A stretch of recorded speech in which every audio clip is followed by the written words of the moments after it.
Di antara kelima putra Pandu, Arjuna merupakan orang yang paling sakti. Ia merupakan titisan Dewa Indra, dewa perang yang memiliki kesaktian mandraguna. Arjuna mendapatkan kesaktian tersebut dari pertapaan yang sering ia lakukan. Namun meski memiliki tingkat kesaktian yang sangat tinggi, Arjuna tidak pernah puas. Ia berencana untuk melakukan pertapaan lagi. Akhirnya ia pergi dari istana menuju ke arah barat. Di tengah perjalanan ia menemukan sebuah gunung dengan udara yang sangat sejuk dan pemandangan alam yang sangat indah, dikelilingi oleh pegunungan. Saat itu pula ia memutuskan untuk melakukan pertapaan di sana. Ia yakin bahwa gunung tersebut dapat memberikannya kekuatan alam yang amat luar biasa. Setelah menemukan sebuah batu besar, kemudian ia duduk bersila di atasnya, memejamkan mata, memfokuskan pikiran dan terhanyut dalam kegiatan spiritual tersebut. Bahkan bidadari yang diutus oleh kahyangan para dewa tidak mampu mengganggu Arjuna dari pertapaannya. Waktu berlalu sangat cepat, bulan demi bulan berlalu. Arjuna masih bersila sambil memejamkan matanya, kusuk dalam pertapaannya. Hingga pada suatu hari kekuatan dahsyat masuk ke dalam diri sang petapa muda itu. Kala itu seketika tubuhnya mengeluarkan kilauan cahaya yang amat terang. Setiap makhluk yang berani mendekatinya akan langsung mati. Namun ia tetap melakukan pertapaannya, seolah masih haus akan kesaktian dan tidak peduli dengan keadaan di sekitarnya. Celakanya kesaktian Arjuna terus-menerus bertambah, semakin dahsyat, mengakibatkan guncangan hebat di kawasan tersebut. Petir menggelegar di siang bolong, kawah Condro-Dimuko mengeluarkan lahar panas. Hujan turun sangat besar, menimbulkan bencana banjir di mana-mana. Gunung yang ia tempati terangkat ke atas, menyundul-nyundul langit. Tentu saja kejadian ini membuat suasana di kahyangan para dewa Suralaya seketika berubah menjadi gaduh. Para dewa merasa khawatir bahwa kehidupan di alam manusia akan segera hancur.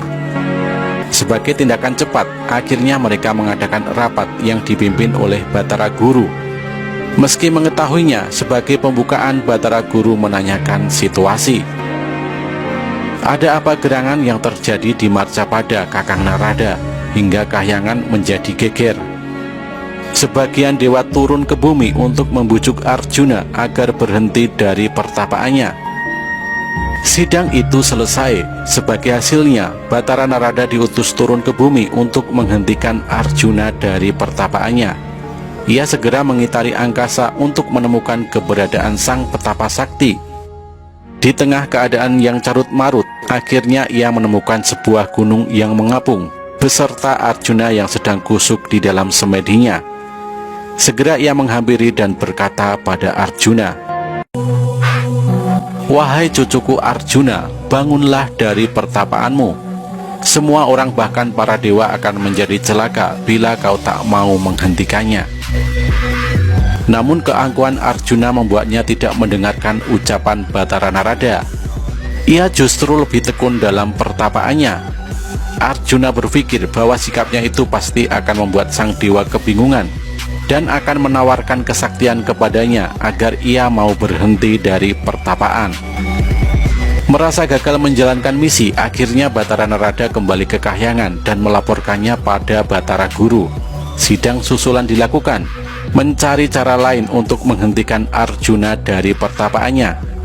Dalam keadaan genting, akhirnya sidang memutuskan untuk mengutus Batara Ismaya.